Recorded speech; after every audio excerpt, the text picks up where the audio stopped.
going to give an example here that I've been working on recently. And often, postnatal depression or antenatal depression, there are many women being prescribed, antidepressants. Some of them are metabolized by an enzyme called CYP2D6 in your liver. And the issue with this enzyme is that about 10% of the population don't have it. 5% of the population have a super gene.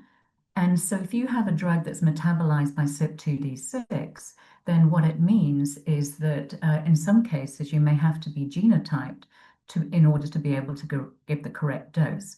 So at the moment, there is one dose fits all. That is the dosing strategy.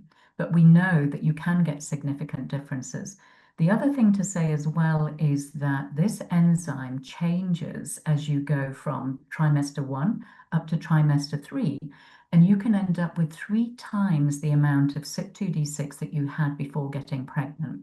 So as you can appreciate, the levels in your plasma change quite a lot.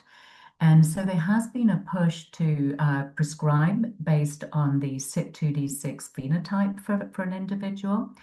And so this is the kind of information that clinicians, they've got some idea of this from clinical studies, but as you can appreciate, the clinical studies often have a small number of subjects in there.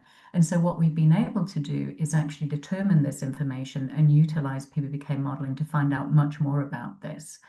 And this is where I think it's important, for the patients and prescribers to make decisions about whether they want an individualized dose depending on their CYP2D6 status, and also as they go from trimester 1 to trimester 3.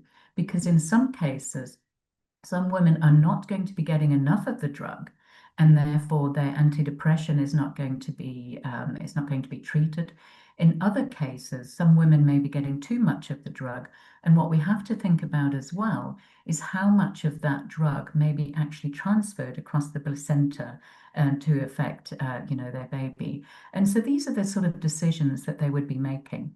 And so what we can do is, first of all, as I mentioned, we can actually predict these exposures depending on the different CYP2D6 genotype or phenotype, but also importantly, using our approach in conjunction with some in vitro tools like organ on a chip, they're specialized in vitro tools, we can actually predict the exposures in the fetus as well to determine how much drug they're getting.